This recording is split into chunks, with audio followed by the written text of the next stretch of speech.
Olá, aqui Pastor Odivan.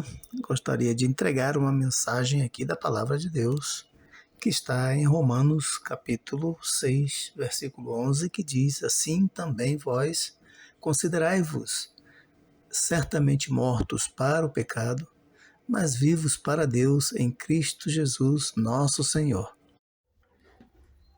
Nós nos preocupamos muitas vezes com o desempenho, com a performance física, emocional, intelectual, financeira, material.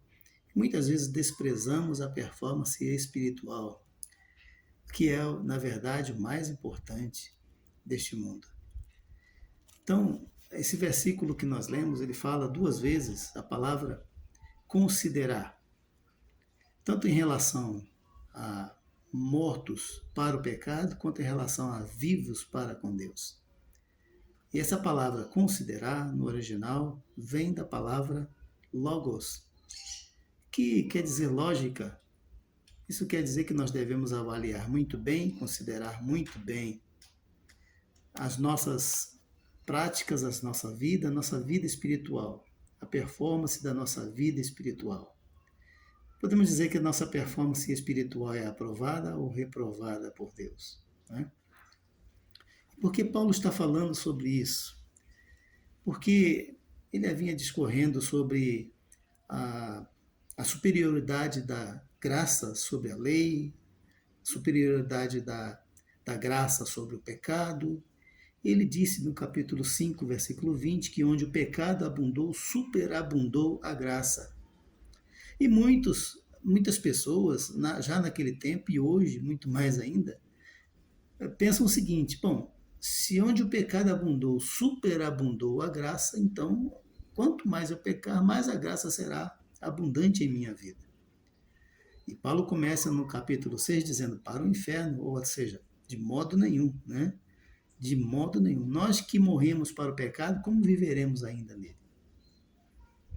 Eu comecei falando para o inferno porque eu tinha um amigo que dizia que essa expressão quer dizer isso, né? Para o inferno com essa ideia.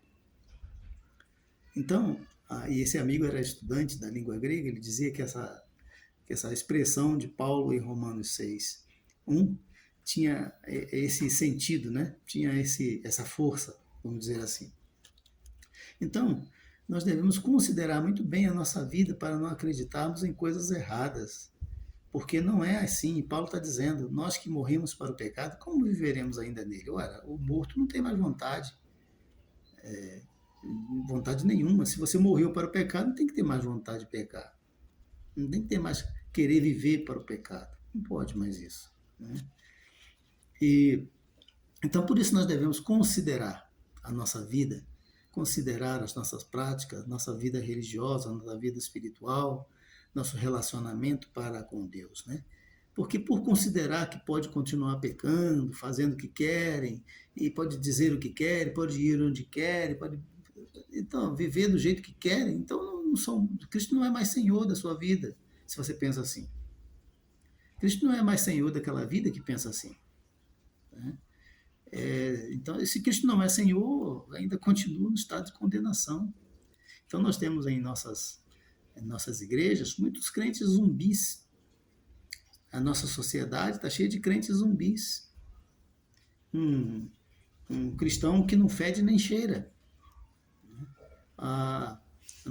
Nossas ruas estão andando muita gente com bíblias debaixo do braço que não passam de crentes zumbis.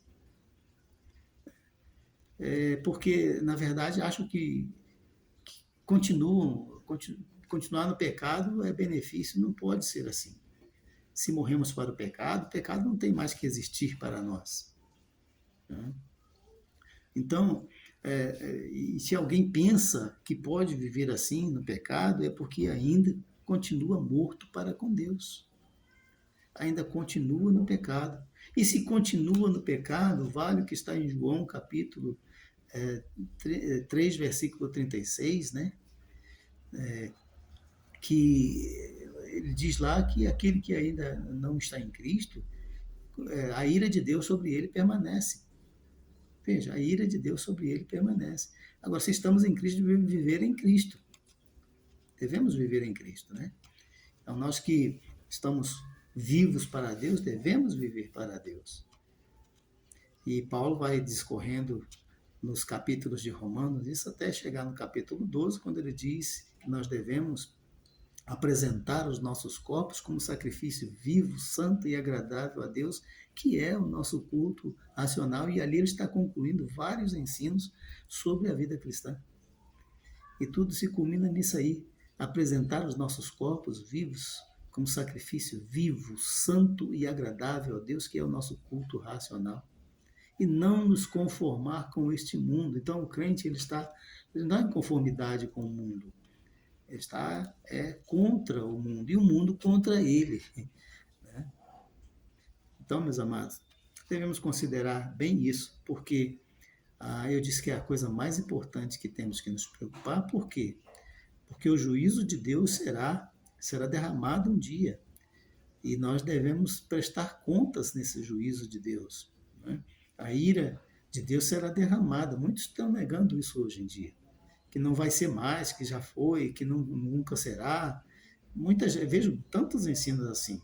Mas eu vejo em 2 Tessalonicenses capítulo 1, versículos de 5 a 10, que Deus um dia virá com seus santos anjos e tomará vingança dos que não obedecem ao Evangelho de Cristo Jesus, e estes sofrerão eterna perdição, banidos da face de Deus eternamente. E você quer estar nesse grupo? Não, eu não quero. Estou fora.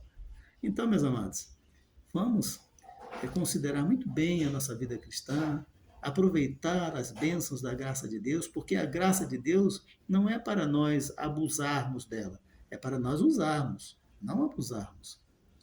Usemos da graça para crescer em Cristo, no conhecimento de Cristo e viver Cristo. Deus abençoe a sua vida.